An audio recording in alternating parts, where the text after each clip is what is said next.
નમસ્તે વિદ્યાર્થી મિત્રો, ધોરણ 10 તમારા ગણિતના બોર્ડના પેપરમાં પૂરેપૂરા માર્ક્સ આવશે।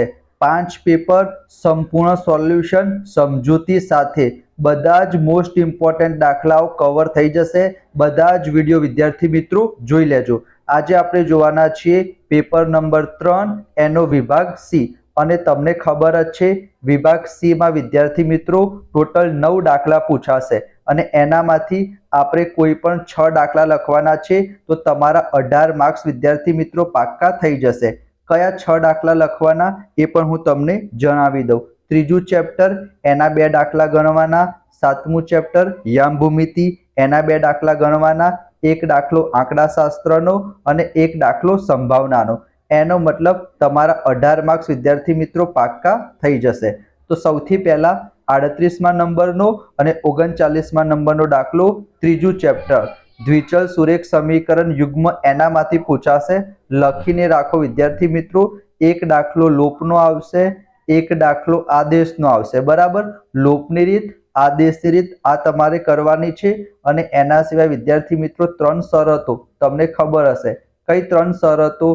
A1/A2, B1/B2 અને C1/C2। બરાબર, સમાંતર રેખાઓ મળે, છેદતી રેખાઓ મળે કે ઉકેલ ન મળે એ પૂછાઈ જાય તો વિદ્યાર્થી મિત્રો ખૂબ જ સરસ કહેવાય। તો અહીંયા વિદ્યાર્થી મિત્રો 38મા નંબરનો દાખલો તમને આ પ્રમાણે બે દ્વિચલ સુરેખ સમીકરણ આપેલા હશે અને x અને y ની કિંમત તમને શોધવાનું કીધું હશે। જો તમને લોપની રીત આવડે તો લોપની રીતથી ગણવાનો, આદેશની રીત આવડે તો આદેશની રીતથી ગણવાનો। બરાબર, તમને પૂરેપૂરા માર્ક્સ મળશે જવાબ સાચો આવશે તો।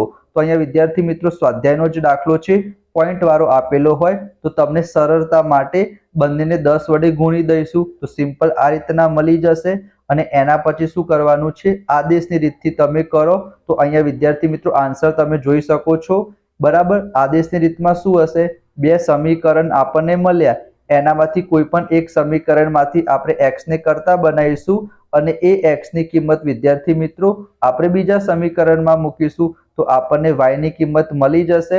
અને જે y ની કિંમત મળશે એ y ની કિંમત આપણે કોઈ પણ સમીકરણમાં મૂકી દઈએ, ત્રીજામાં, ચોથામાં, તો આપણને x ની કિંમત મળી જશે। બરાબર, તમારે સ્ક્રીનશોટ લેવો હોય વિદ્યાર્થી મિત્રો તો સ્ક્રીનશોટ વિદ્યાર્થી મિત્રો તમે લઈ લેજો, સ્વાધ્યાયનો જ દાખલો છે। બરાબર, એના પછી વિદ્યાર્થી મિત્રો 39મા નંબરનો દાખલો પણ સ્વાધ્યાયનો જ છે, ત્રીજા ચેપ્ટરનો જ છે। અહીંયા વિદ્યાર્થી મિત્રો પૂરક કોણ કીધું છે તો પૂરક કોણ કોને કહેવાય? જે બે ખૂણાનો સરવાળો 180 થાય એને પૂરક કોણ કહેવાય। તો પહેલું સમીકરણ શું થઈ ગયું, x + y = 180। પૂરક કોણની જગ્યાએ કોટી કોણ કે તો બંનેનો સરવાળો કેટલો થાય, 90° થાય। બરાબર, અને એ જ પ્રમાણે આપણને બીજું શું કીધું છે, મોટા ખૂણાનું માપ એ નાના ખૂણાના માપ કરતા 18 વધારે છે તો x - y બરાબર શું થશે, 18 થશે। તો આપણને આ પ્રમાણે બે સમીકરણ મળી ગયા। બસ વિદ્યાર્થી મિત્રો, બે સમીકરણ મળી જાય એના પછી તમે લોપની મદદથી અથવા તો આદેશની મદદથી સોલ્વ કરી શકો છો। બરાબર, આવું સમીકરણ બનાવવાનું મને ઓછા ચાન્સીસ છે તમારી પરીક્ષામાં પૂછાય। સમીકરણ આપેલા હશે અને તમારે સોલ્વ કરવાનું કીધું હશે। એના પછી એક 5મા ચેપ્ટરનો દાખલો પૂછાશે। બરાબર, એ તમે આવડતો હોય તો તમે કરી શકો। જેમ કે a બરાબર પ્રથમ પદ 24 આપેલું છે, સામાન્ય તફાવત -3 આપેલો છે, બધા પદોનો સરવાળો 78 આપેલો છે અને તમારે n ની કિંમત શોધવાની કીધી છે। બરાબર, તો તમારે Sn આપેલો છે તો Sn નું સૂત્ર વાપરવાનું અને તમે એને સોલ્વ કરશો તો બીજા ચેપ્ટરનું પણ ઉપયોગ તમારે કરવો પડશે। બરાબર, તો n ની બે કિંમત મળી શકે છે। એના પછી મેં તમને કીધું હતું કે 7મું ચેપ્ટર એના 2 દાખલા પૂછાશે તો લખીને રાખો વિદ્યાર્થી મિત્રો। 7.1 ના જે છેલ્લા 4 દાખલા છે, 7મો, 8મો, 9મો અને 10મો, આ ચારમાંથી એક દાખલો તમારા બોર્ડના પેપરમાં 100% પૂછાશે।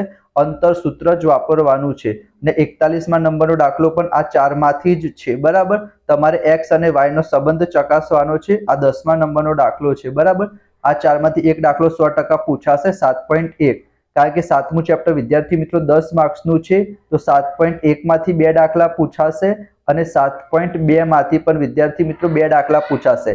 તો આ બે એક્સરસાઇઝ તમે કરી દેશો તો તમારા વિદ્યાર્થી મિત્રો 11 માર્ક્સ પાક્કા થઈ જશે। બરાબર, એ રીતના તમે 42મા નંબરનું પણ જોઈ શકો છો, વિભાજન સૂત્ર વાપરવાનું છે। બરાબર, m1 + m2 વાળું તમને ખબર જ છે, ત્રિભાગ બિંદુના યામ શોધવાના છે, બરાબર. તો એ તમે એક વખત 1:2 લઈ શકો છો, 2:1 લઈ શકો છો, બરાબર. તો આ પ્રમાણે વિભાજન સૂત્રનો ઉપયોગ કરીને તમે પણ શોધી શકો છો. એના પછી વિદ્યાર્થી મિત્રો જે તમારો 43મા નંબરનો પ્રશ્ન છે એ વર્તુળ ચેપ્ટરમાંથી આવશે, એને તમે સ્કીપ કરશો તો પણ ચાલશે. 44મા નંબરનો દાખલો પણ તમે સ્કીપ કરી દેજો, કારણ કે આપણને ખબર છે 9 માંથી કોઈ પણ 6 લખવાના છે.